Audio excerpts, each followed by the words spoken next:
And my promise to you is that they are going to be uncomfortable. Is it showed up a belief system that most of us don't even know we have. It's a bias against the rich. It's fascinating. Let's take a look at how this thinking is created, how it's generated, how it's handed down from generation to generation, and how it can stop you from achieving your goals. And what's interesting is that when my dad came along, my grandmother was looking for the best advice she could possibly give to him about work and wealth and how to make your way in the world. She went rummaging around in her mind and she came up with this gem, and it was the advice she gave to my dad. She said, "My son, get a trade. That way you will never starve to death." A lot of us have heard things down those lines, but listen to the second half of that sentence. Did she say, so that you can become all God intends you to be? Is it so that you can let your light shine, so that you can become wealthy, so that you can achieve goals? No, it's so that you never starve to death. The thinking comes from a place of desperation. And that's the thinking that's handed down generation to generation. And the weird part is, it's completely invisible to us. We hear this advice and we think it's right and we think it's normal. We are trained to thought and we are culturalized to act in certain ways that no longer make sense in the modern economy. That thinking will keep you poor. So, what are some of the alternatives? Well, that's what I'd like to look at with you here today. I like to call that style of thinking the wheelbarrow way. It basically goes like this. It's like the parents get hold of their child, the young son, the young daughter, and they say, "My son, my daughter, you are young and strong. You must go out into the world and earn coins. Here's how you do it. Pick up your wheelbarrow, load it full of bricks, and for every hour that you push your wheelbarrow, you will get 1 coin. Now, you work your set number of hours every day. You push your wheelbarrow for your set number of hours, and a horrible thing starts to happen. You start to realize that you can't quite afford the car. You're not quite breaking even with the kids and their education and the debit orders and the bonds and so on. So what do? You go back to the thinking that was handed down to you, and you say, if I'm not getting enough coins, what do I have to do? I have to push a second wheelbarrow in the evenings to get more coins. That kind of thinking keeps families in generational cycles of poverty. If you take nothing else away from today, this is the one principle that is the most important. Do not tie your earning to the number of hours you work.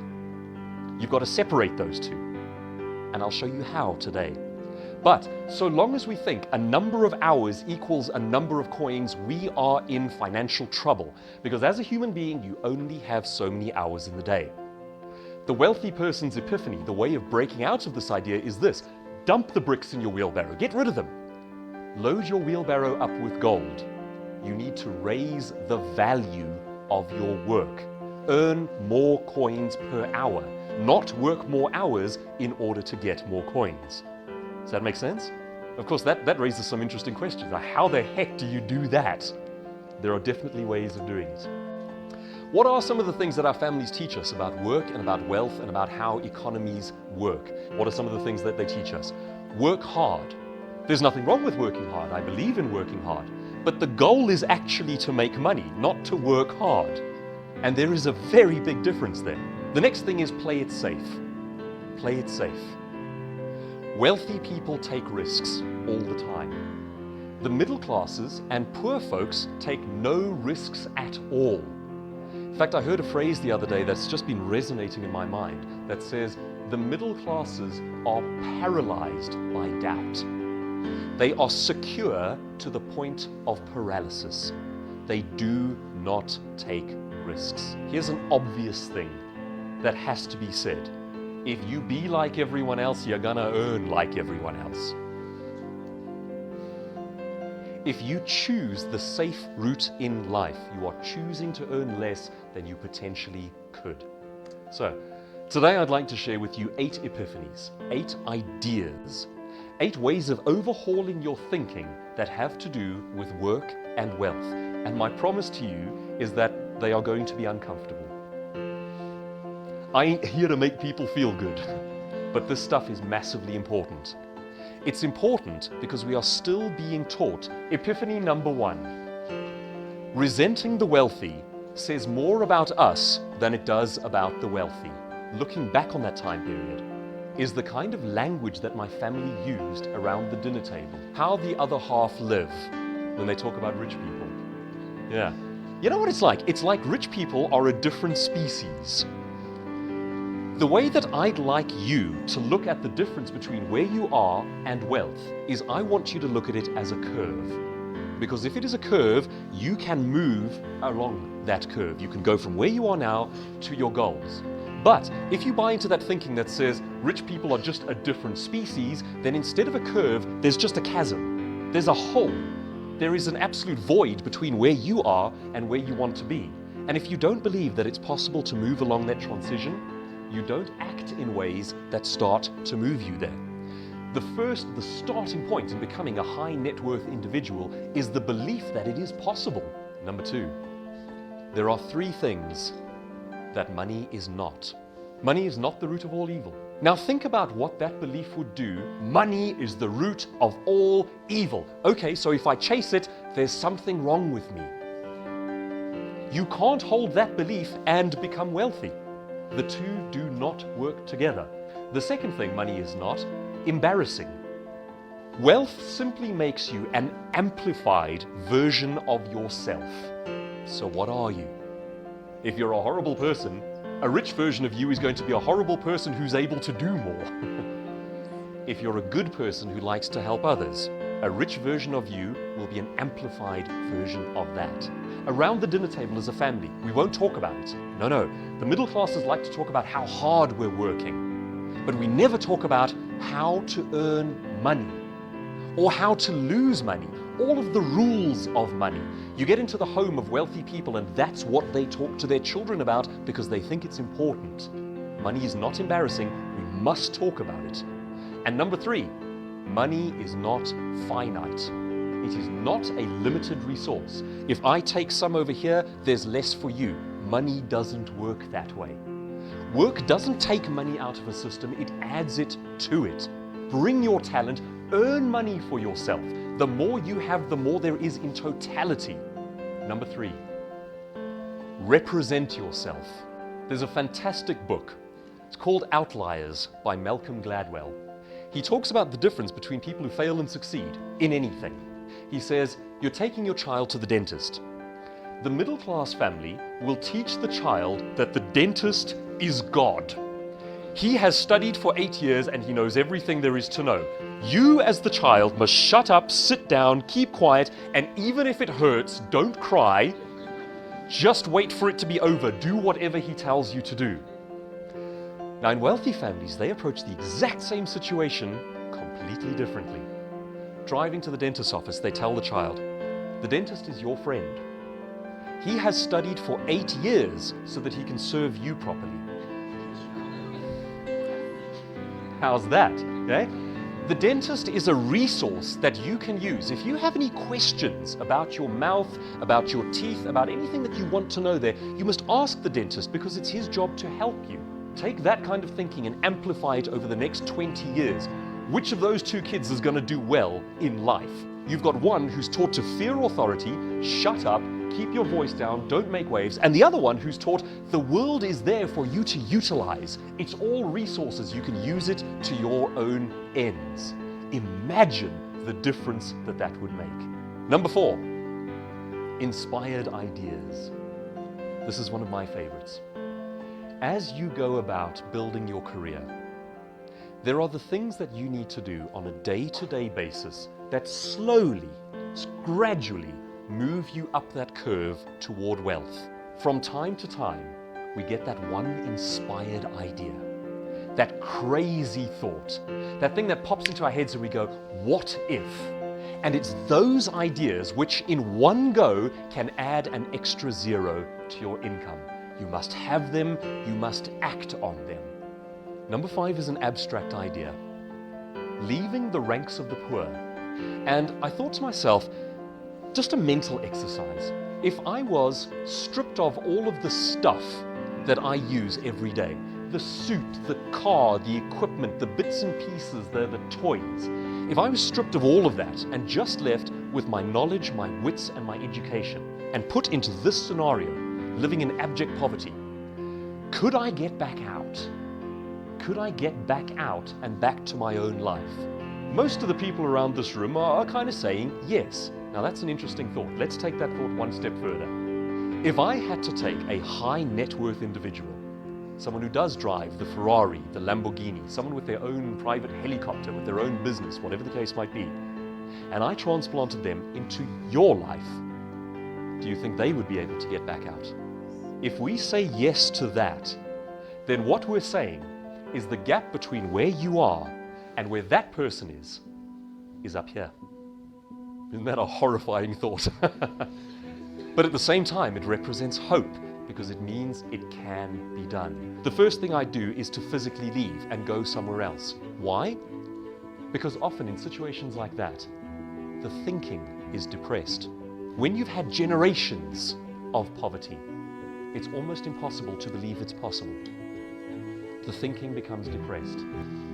There's a speaker in the States these days who has an interesting concept, and I believe it.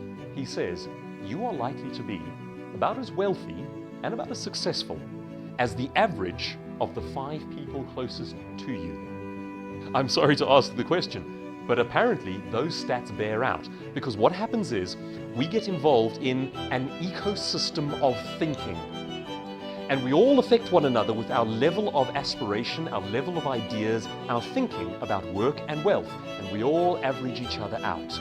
There's something you can do about this one. You don't have to dump your mom. Okay. You don't have to dump the best friend, anything down those lines. What it is saying is we do need to associate with highly successful individuals. We need to expose ourselves to that kind of thinking. Unless we do, we are not going to lift ourselves up. But the thinking is out there. And quite often, people are quite willing to be mentors, friends, to share answers, share ideas. Sometimes they're not. It's always worth asking, worth the approach. Is your state's thinking keeping you poor? Number 6, your positioning determines your pay scale. It is not the quality of your work that determines your income. Let's put this in very simple terms. If you're the celebrity of your industry, you're going to out-earn the non-celebrity of your industry, even if that guy's better at it than you. You need to be the icon, the expert, the celebrity, the big name in your industry. Now here's where most people get it wrong. They say knowledge is everything. Knowledge is important, but you also have to bring personality. It's the people who bring their personality, their humanity, who become an icon in their industry. So it's not just about how good you are technically at what you do, it's about being the human being. Number 7, don't fixate on the bottom line. What most companies tend to do is when they think about their finances, they put 80% of their energy into saving what they have and 20% of their energy into earning more. We need to reverse that. Saving, of course, is important. What's more important is actually generating more income. In other words, you need to put 20% of your energy into saving your money and 80% of your energy into generating more money. That's the way we need to think. Saving is important, but it's not all important. Middle-class thinking says the most important thing to do is save. Sure, if you're going to live for 150 years, brilliant idea. Number 8. Randy Gage, the US speaker, recently wrote a book called Risky is the New Safe. The alternative applies. Safe is the new risky. We've been taught for generations that to play it safe, you get a job and don't make waves. I contend that that is the most dangerous thing that you can possibly do. Because you are taking all of your eggs and putting them in one basket. You are taking your life, your future, your career, your spouse, your children, your medical aids, your debit orders, your entire life, putting them into one basket and handing them to a person whose first concern is not your welfare. That sounds pretty dangerous to me. Now, let's look at this differently. People say being an entrepreneur is risky, being your own boss is risky. Well, Forbes magazine says the only people who are wealthy are their own bosses. Okay? The next thing is, if you as an entrepreneur try 10 big, crazy, inspired ideas, and 8 of them fail, You've got 2 of them working. Now you go out there and you try another 10 big, crazy, inspired ideas, and again, 8 of them fail. 2 of them work.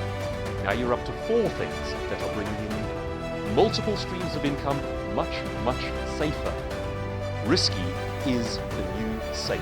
Safe is the new risky. Your average high net worth individual has been bankrupt 3 times. How scary is the idea of going bankrupt to you? Yeah? To them, it's a matter of course. They've tried big, crazy things. They've tried building up businesses and they've utterly failed. But to them, it's only part of the process.